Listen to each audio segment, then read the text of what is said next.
হ্যাঁ, ওরা আগের মতো স্বাভাবিক নেই। কাল থেকে কেমন যেন অস্বাভাবিক ব্যবহার করছে। যেই প্রিয়ন আর পিহু এক মুহূর্তের জন্য ঝগড়া ছাড়া থাকতে পারে না, একজন আরেকজনের বিরুদ্ধে টু শব্দ করলেই লঙ্কাকাণ্ড বেঁধে যায়, সেখানে ওর কাল থেকে এতটা শান্ত কিভাবে? মানে, হাউ ইজ দিস পসিবল? আমরা ক্লাস 1 থেকে বেস্ট ফ্রেন্ড। আহিত, তুই বল, এমন কোনো দিন কি গিয়েছে যে সেদিন প্রিয়ান আর পিহু ঝগড়া করেনি? বল, তাহলে কাল থেকে ওরা এমন ঠান্ডা হয়ে কিভাবে আছে? কিছু একটা ঘাপলা অবশ্যই আছে, আর তা একমাত্র ওরাই বলতে পারবে আমাদের। অথই থেমে এবার প্রিয়ান আর পিহুকে উদ্দেশ্য করে বলল, এখন ফটাফট সব সত্যি বলে ফেল। কোনো রকম মিথ্যা বলা চলবে না। কোনো বানোয়াট কাহিনীও যেন না শোনানো হয়। ঠাস ঠাস করে দুজন সত্যিটা আমাদের বলে দে, না হলে ভালো হবে না একদম, বুঝেছিস? অথয়ের কথায় পিহু আর প্রিয়ান একে অপরের দিকে তাকাতে লাগলো। দুজনের অবস্থা একই। তারা এখন কি বলবে ওদের? একটু আগে গরমে স্যাট এখন আর নেই। প্রকৃতিতে ঠান্ডা হিমেল হাওয়া বইছে, প্রাণ জুড়িয়ে যাওয়ার মতো বাতাস যাকে বলে। সূর্য তার প্রখরতা দেখাতে পারছে না, কারণ একটু আগে শুভ্র মেঘে ভরা আকাশটা এখন ঘন কালো মেঘে ঢেকে গিয়েছে। সেই কালো মেঘের আড়ালে লুকিয়ে গিয়েছে সূর্য। পৃথিবীর বুকে বর্ষণ নামার আগামী বার্তা দিচ্ছে তারা। ঠান্ডা এই পরিবেশের মতোই ঠান্ডা হয়ে আছে পিহু আর প্রিহান। একটু আগে অথয়ের করা প্রশ্নে তারা ঠিক কী জবাব দিবে জানে না। পিহু একটু পর প্রিয়ানের দিকে তাকাচ্ছে, তার চোখেও স্পষ্ট ভেসে আছে। সেও জানতে চায় কি চায় প্রিয়ান, ঠিক কী কারণে সে পিহুর সাথে ওই দিন ওরকম ব্যবহার করেছিল। ওদের চুপ থাকতে দেখে অথই তীক্ষ্ণ কণ্ঠে বলে, কি মুখে কুলু পেটে বসে আছিস কেন? জবাব দিচ্ছিস না কেন? তাড়াতাড়ি দে জবাব, না হলে ভালো হবে না। পিহু কাচুমাচু হয়ে বসলো, আমতা আমতা করে বলে, কি বলবো? কিসের জবাব দিতে বলছিস? আমি কিছু বুঝতে পারছি না। আহিত এবার গম্ভীর কণ্ঠে বলে, ফিউ ভাই, এনি চান্স তুই কি আমায় দেখে ভয় পাচ্ছিস? বলতে দেখ, আমি তোর ভাই, এটা ঠিক আছে, কিন্তু সাথে আমরা বেস্ট ফ্রেন্ডও, তাই কোনো কিছু লুকাতে হবে না, সোজা সাপটা বলে ফেল। পিহু আহিদের কথায় নাক মুখ কুঁচকে ফেলল, বলল, এমন একটা ভাব করছিস যেন আমি তোকে কত ভয় পাই, আর সেই ভয় একদম গুটিয়ে থাকি। বলে দাস না, আমি তো 2 মিনিটের বড়। সো তোকে ভয় পাওয়ার কোনো কারণ নেই। আর তাছাড়া আমাকে প্রশ্ন করে লাভ নেই, কারণ আমার কাছে কোনো উত্তর নেই। যা জিজ্ঞেস করার প্রিয়ানকেই কর, সেই ভালো জবাব দিতে পারবে। পিহুর কথায় আহিত রাগী চোখে তাকালো। এই মেয়েটা তাকে 2 পয়সার দাম দেয় না। আহিত বিড়বিড় করল, বট গাছের ডাইনি কি কখনো কাউকে ভয় পায়? পিহু শুনলো আহিত কিছু বলছে, কিন্তু কি বলছে তা শুনতে পায়নি, তাই বলল, কিছু বললি আমায়? না, তোকে আর কি বলবো, তুই আমাকে ভয় পাস না, তাই তোকে কিছু বলে লাভ আছে? এই তো লাইনে এসেছিস। অথই সবার কথার মাঝে ফোরন কেটে বলে উঠল, তোরা চুপ থাকবি? এখানে সিরিয়াস ডিসকাশন করছিলাম আমরা, আর তোরা ঝগড়া করছিস। আর নাহিদ, তুই এমন ঝগড়া করতে শিখেছিস কার থেকে? আহিত বলল, ঝগড়া আবার না শিখে দেখা যায়? তুই একটা, রিদি একটা, আর তোরা দুইটাই প্রিয়ান আর ফিউকে দেখিয়ে কথা তো বাদই দিলাম, যে ঝগড়া করিস তো আমি বাদ থাকবো কেন? আহিদের বলতে দেরি 4 জোড়া রাগী চোখের দৃষ্টি ওর দিকে পড়তে দেরি হয়নি। অথই, রিধি, পিহু, পিয়ান ওই রাগী চোখের দৃষ্টির তেজে আহিতকে পারলে ভস্ম করে দেয়। আহিত থতমত খেয়ে বলে, কিরে এইভাবে তাকিয়ে আছিস কেন? রিধি রাগী স্বরে বলে, তুই আমাদের ঝগড়াখোর বলেছিস, তো এই জন্য কি তোকে চুমু দিব? আহিত রিধির কথায় দুষ্টু হাসল, লজ্জা পাওয়ার অভিনয় করে বলে, যা, সবার সামনে এসব কি বলিস? আমার লজ্জা করে না।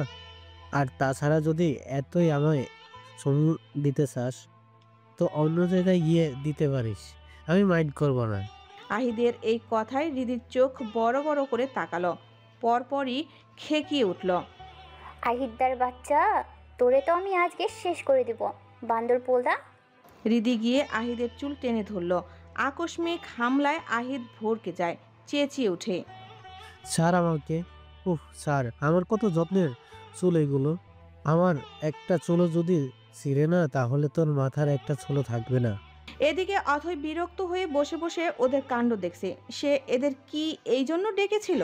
কি করতে এসেছে এখানে, আর কি হচ্ছে তার এই মেন্টাল বন্ধুগুলো ভালো হবার নয়, তা সে বুঝে গিয়েছে। তাদের সাথে যে একটা সুস্থ আলোচনা করবে বসে শান্তভাবে, তা আর হবে না বোধহয় কোনো দিনও।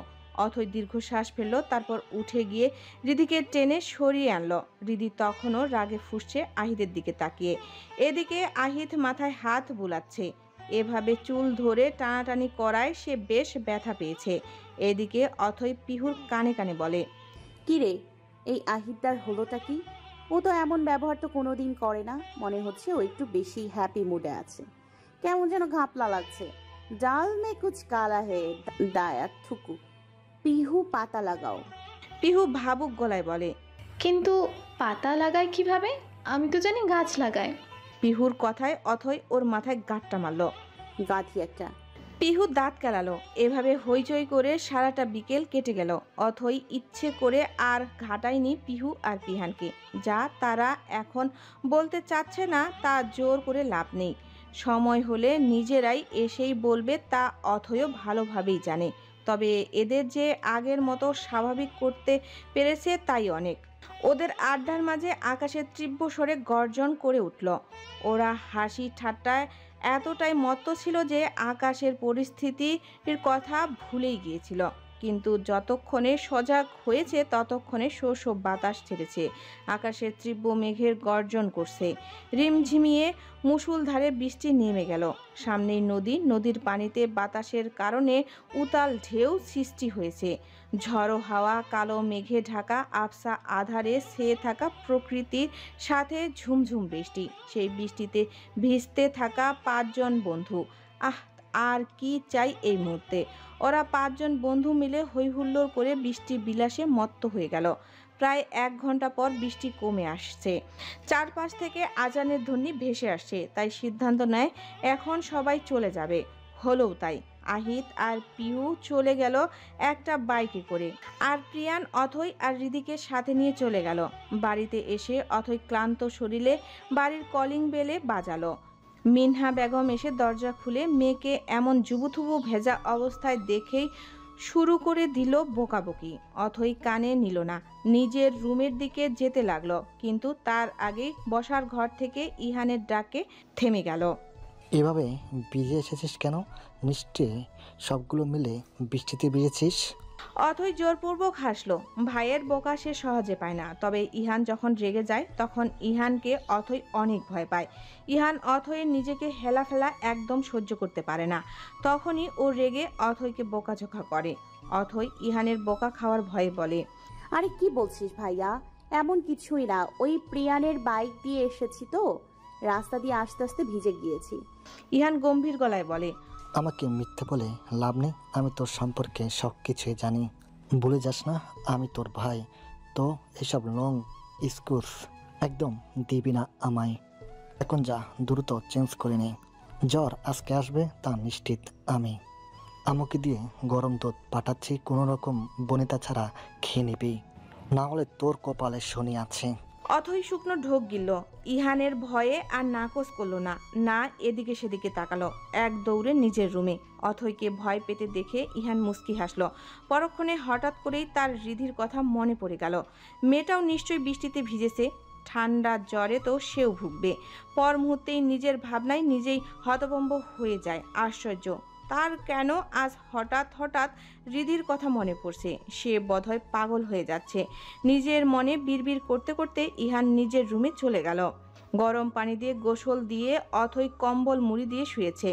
শরীর ম্যাচম্যাচ করছে, মাথা ব্যথা, সেই সাথে চোখ দিয়ে পানি পড়ছে অনবরত। তাকে যে ভয়াবহভাবে জ্বরটা কাবু করে নিচ্ছে তা সে ভালোভাবে বুঝতে পারছে। এমন সময় আজিজুর সাহেব অথই রুমে আসলেন। অফিস থেকে ফিরে এসেই মিনহার কাছ থেকে শুনেছে তার মেয়ে নাকি আজ বৃষ্টিতে ভিজে এসেছে, তাই অথইকে দেখতে আসলেন। নিশ্চয়ই জ্বর আসবে মেয়েটার। আজিজুর সাহেব রুমে প্রবেশ করে রুমের আলো জ্বালাতেই অথয়ের চোখের উপর হাত রেখে মুখ ঢেকে ফেলল। মূলত অথই অন্ধকারে থাকতে বেশি পছন্দ করে। দিনের বেলায় রুমের পর্দা দিয়ে রাখে, আর রাতে কাজ ছাড়া সহজে আলো জ্বালায় না। এদিকে হঠাৎ করে আলো এসে মুখে পড়তেই অথয়ের চোখে ঠাউর করতে পারেনি। আস্তে আস্তে আলোটা সয়ে আসতেই অথই চোখ থেকে হাত সরায়। তারপর সামনে তাকাতেই আজিজুর সাহেবকে চিন্তিত অবস্থায় তার দিকে তাকিয়ে থাকতে দেখে। কষ্ট হলেও কোনো মতে উঠে বসলো অথই। বিছানায় হেডবোর্ডের সাথে হেলান দিয়ে বসে দুর্বল গলায় বলে, আরে বাবা, তুমি কখন আসলে? আর ওখানে দাঁড়িয়ে আছো কেন? এদিকে আসো। মেয়ের ভাঙ্গা গলার আওয়াজ শুনেই আজিজুর সাহেব যা বুঝার বুঝে ফেললেন। দ্রুত মিনহা বেগমকে হাঁক ছেড়ে ডেকে মেয়ের কাছে গেলেন। গিয়েই আগে অথর কপালে হাত রাখল। জ্বরে মেয়েটার গা পুড়ে যাচ্ছে। ইহান আর মিনহা বেগম তখন রুমে আসলেন। তাদের দেখে আজিজুর সাহেব বলেন, দেখেছো মেয়ে আমার জ্বরে ভুগে এখানে পড়ে আছে।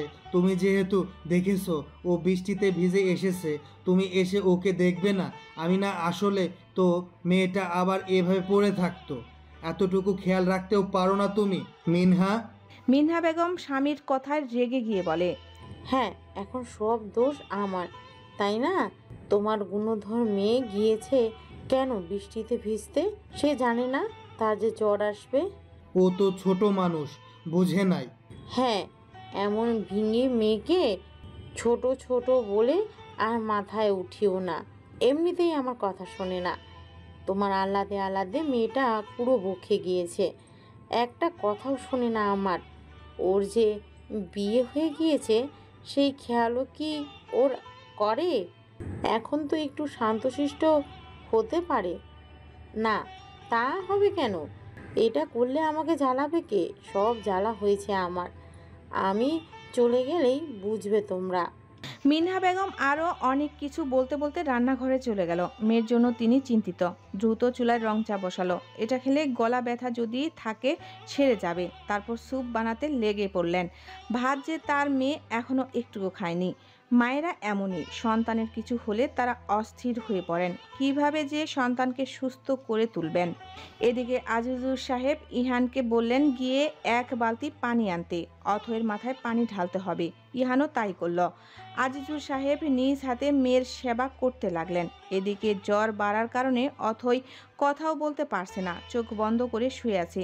গা থেকে মনে হয় লাভা আগুনের তাপ বের হচ্ছে এমন। হঠাৎ ইহানের মোবাইল বেজে উঠল। ইহান মোবাইলে তাকিয়ে দেখে রদ্রিক কল করেছে। ইহান একবার অথয়ের দিকে তাকিয়ে ফোন কল রিসিভ করে কানে লাগালো। পরপরই শুনতে পেল রদ্রিকের চিন্তিত কণ্ঠস্বর। ইহান, অথই কোথায়? ওর ফোনে কল দিচ্ছি কিন্তু ওর মোবাইল বন্ধ শোনাচ্ছে। ইহান আশেপাশে তাকালো। তারপর দেখলো ওয়ার্ড্রোপের উপর অথয়ের ফোন চার্জে লাগানো। বোধহয় চার্জ নেই। ইহান বলল, ওর ফোনে চার্জ নেই। রদ্রিক শ্বাস ফেলল স্বস্তির, কিন্তু তারপরও কেমন যেন লাগছে। মনে হচ্ছে অথই ঠিক নেই। রদ্রিক বলল, অথই কোথায়? ওকে একটু দে তো, আজ সারা দিন কথা হয়নি। বলল বন্ধুদের সাথে পিকনিকে যাচ্ছে, তাই আমি ডিস্টার্ব করিনি। কিন্তু এখন কথা না বললে যে আমার রাতে ঘুম আসবে না। ইহান কি বলবে ভেবে পেল না। সে কি এখন রদ্রিককে বলে দিবে অথয়ের জ্বর এসেছে? রদ্রিক যদি এই কথা শুনে তো পাগলামি করবে, কারণ সে জানে তার বন্ধু অথয়কে ঠিক কতটা ভালোবাসে। 2 বছর যাবৎ নিজ চোখে দেখে আসছে তা, কিন্তু না বলেও পারছে না। সে অথয়ের হাজব্যান্ড, তার জানার অধিকার আছে।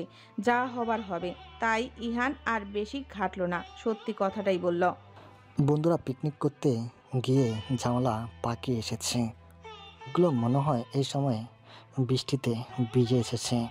এখন দেখ বাড়িতে এসে নেতিয়ে পড়েছে, জ্বরে গা পুড়িয়ে যাচ্ছে। ইহান কথাগুলো বলেই রদ্রিকের পাগলামি শোনার আশায় রইল, কিন্তু ওকে অবাক করে দিয়ে রদ্রিক বলল, মেডিসিন দিয়েছিস? ইহান অবাক হয়ে গেল। সে ভাবেনি রদ্রিক এতটা শান্ত থাকবে। ইহান অবাকের রেশ কাটিয়ে বলল, না এখনো দেয়নি, আম্মুকে খাবার আনতে বলেছি। দেখি কিছু খাওয়াতে পারি কিনা, খাওয়ার পরে মেডিসিন দিব। জোর করে হলেও খাওয়াবে কিন্তু। রাখছি। আরে কিন্তু শোন রুদ্রিক। ইহান কিছু বলার আগেই রদ্রিক ফোন কেটে দিল। এদিকে ইহান আহাম্বকের মতো দাঁড়িয়ে রইল। এই ছেলের মাথায় কি চলে তা ও ছাড়া কেউই বোধহয় জানবে না। ইহান লম্বা শ্বাস ফেলে অথয়ের কাছে এগিয়ে গেল। ততক্ষণে মিনহা বেগম এক বাটি স্যুপ, গরম দুধ নিয়ে এসেছেন। তারপর মেয়ের কাছে এগিয়ে গেলেন। আজিজুর সাহেবকে বললেন অথয়কে খাইয়ে দিতে।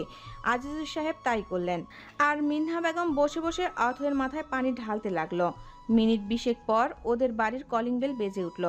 ইহান অবাক হলো, ঘড়ির দিকে তাকালো। রাত তখন 11টা। এত রাতে কে আসবে? হঠাৎই ওর মাথা টনক নড়ল।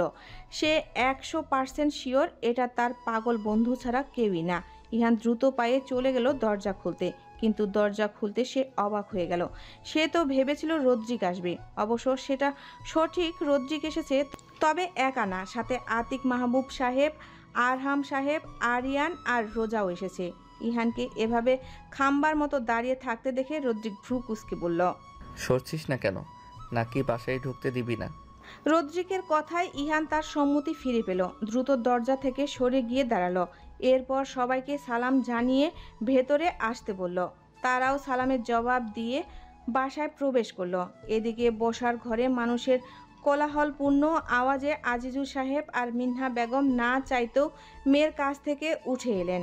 এসেই মেয়ের শ্বশুরবাড়ির মানুষদেরকে দেখে ভরকে গেলেন। তারপর দ্রুত গিয়ে তাদের সালাম জানিয়ে ভালো মন্দ জিজ্ঞেস করলেন। মিনহা বেগম দ্রুত পায়ে রান্নাঘরের দিকে যেতে উদ্যক্ত হলেন, কিন্তু তার আগেই রোজা ওনাকে থামিয়ে দিলেন। একদম না আন্টি, কোনো রকম কোনো আয়োজন করবেন না। এইসব আজ না, অন্য একদিন। আজ আমরা বেড়াতে আসেনি, অথই অসুস্থ, তাই তাকে দেখতে এসেছি। এখন এখানে আসুন। আতিক মাহবুবও বললেন, হ্যাঁ বড়নাথ বউ একদম ঠিক বলেছে। আপনার মেয়ে অসুস্থ, আপনি তার কাছে যান। আজকে আমরা আমাদের বাড়ির বউ অসুস্থ, তাই তাকে দেখতে এসেছি। আজিজুর সাহেব আর মিনহা বেগম আর কিছু বললেন না, শুধু মনে মনে আল্লাহর কাছে শুকরিয়া আদায় করলেন তার মেয়েকে এত ভালো একটা পরিবারের বউ হওয়ার ভাগ্য দেওয়ার জন্য। আজিজুর সাহেব আর মিনহা বেগম সবাইকে নিয়ে অথয়ের রুমে আসলেন। অথই তখন গায়ে দুটো ভারী লেপ আর কম্বল গায়ে দিয়ে শুয়ে আছে। মুখশ্রী জ্বরের প্রকোপে লাল হয়ে আছে। জ্বরের কারণে তার হুঁশ নেই। মিনহা বেগমের মন চাইছে না অসুস্থ মেয়েকে ডেকে তুলতে, কিন্তু না ডাকলেও তো পারছে না। মেয়ের শ্বশুর বাড়ির লোক এসেছে। তিনি অথয়কে ডাকতে গেলেই আরহাম সাহেব বলে উঠলেন, আপা, বৌমাকে ডাকবেন না, সে অসুস্থ। জ্বরে মেয়েটা কেমন করছে। আমরা তো মেয়েটাকে একটু দেখতে এসেছি। আসলে কি বলেন তো, রুদ্রিকের মুখে যখন শুনলাম বৌমা অসুস্থ, নিজেদের আর ধরে রাখতে পারিনি। ও তো আমার ছেলের বউ না, ও আমার মেয়ে। আর মেয়ে অসুস্থ হলে বাবা না এসে পারে বলেন? আজিজুর সাহেবের চোখের কোণে জল জমেছে। এত সুন্দর কথা শুনে কেই বা না কেঁদে পারবে? এত সুখের কান্না। সবাই এভাবে টুকিটাকি কথা বলতে লাগলো। এদিকে রদ্রিক শুধু পাথরের মতো দাঁড়িয়ে রইল, তবে দৃষ্টি তার অশান্ত। বুকের ভেতর বয়ে চলছে তীব্র ঝড়। প্রিয়তমাকে এভাবে মূর্ছা যাওয়া অবস্থায় দেখে তার মনে হচ্ছে কেউ তার বুকে ধারালো ছুরি দিয়ে ক্রমাগত আঘাত করে চলছে। অথয়ের ফ্যাকাশের মুখশ্রী বড্ড পীড়া দিচ্ছে ওকে। অথয়কে এভাবে একদম দেখতে পারছে না রদ্রিক। মেয়েটাকে মন চাচ্ছে এই মুহূর্তে বুকের মাঝে জাপটে নিতে, কিন্তু সবাই থাকায় তা করতে পারছে না। চোখ বন্ধ করে জোরে জোরে শ্বাস নিল রদ্রিক। অশান্ত মনটাকে একটুখানি শান্ত করার প্রয়াস চালালো, কিন্তু তা সম্ভব হলে তো। অথয় সুস্থ না হওয়া পর্যন্ত রদ্রিকের শান্তি নেই। এদিকে রোজা এসে অথয়ের হাত পা মুছে দিচ্ছে। মাথায় পানি ঢালতে গেলে রদ্রিক কাউকে পরোয়া না করে নিজে এগিয়ে যায়। তারপর রোজাকে বলে, ভাবি তুমি সরো, আমি করছি। রোজা বিনা বাক্যে উঠে গেল। সে কিছুটা হলেও রদ্রিকের অবস্থা বুঝতে পারছে। রদ্রিকের লাল হয়ে আসা চোখ দুটোই সব বলে দিচ্ছে। রদ্রিক অথয়ের মাথায় পানি ঢালল। সরিষার তেল গরম করে এনে দিলেন মিনহা বেগম। শাশুড়িকে বসতে বলে নিজেই অথয়ের হাতে পায়ে তেল মালিশ করতে শুরু করলো, যা দেখে এখানে আর কেউ বসে থাকতে পারল না। রদ্রিক আর অথয়কে একা ছেড়ে দিয়ে সবাই রুমের বাইরে চলে গেল। সবাইকে যেতে দেখে রদ্রিক দ্রুত বিছানা থেকে নেমে রুমের দরজা আটকে আবার বিছানায় ফিরে আসলো। তারপর দ্রুত অথয়ের কম্বলগুলোর নিচে নিজে ঢুকে গেল। কাল বিলম্ব না করে অথয়ের তপ্ত দেহখানা নিজের শক্তপোক্ত বুকের মাঝে আঁকড়ে নিল। শক্ত করে ধরল অথয়কে। এদিকে এত শক্ত করে ধরায় অথয় অস্পষ্ট সুরে গুঙ্গিয়ে উঠল। পরপর বহু কষ্টে চোখ পিটপিট করে তাকালো। ঝাপসা চোখে তাকিয়ে আবসা ভাবে রদ্রিককে দেখে নিল। এরপর চোখ বন্ধ করে ফেলল। তার চোখ খুলে রাখতে অনেক কষ্ট হচ্ছে। সে আবারও বিড়াল ছানার ন্যায় রদ্রিকের বুকে ওম পেয়ে রদ্রিকের কাছে আরো ঘুটিয়ে গেল। দুর্বল কণ্ঠে থেমে থেমে বলে, আপনি এসেছেন? আমি আপনাকে অনেক মিস করেছি। অথই ওকে মিস করছে শুনে রদ্রিকের হৃদয় শীতলতায় সেয়ে গেল। সে একটু সুযোগ নিল অসুস্থ অথইয়ের, প্রশ্ন করল, তাই? হুম। কেন, মিস করেছো? অথই ঠোঁট উল্টে বলে, তা তো জানি না। রদ্রিক হাসলো অথইয়ের এমন কাণ্ডে, ফের বলে,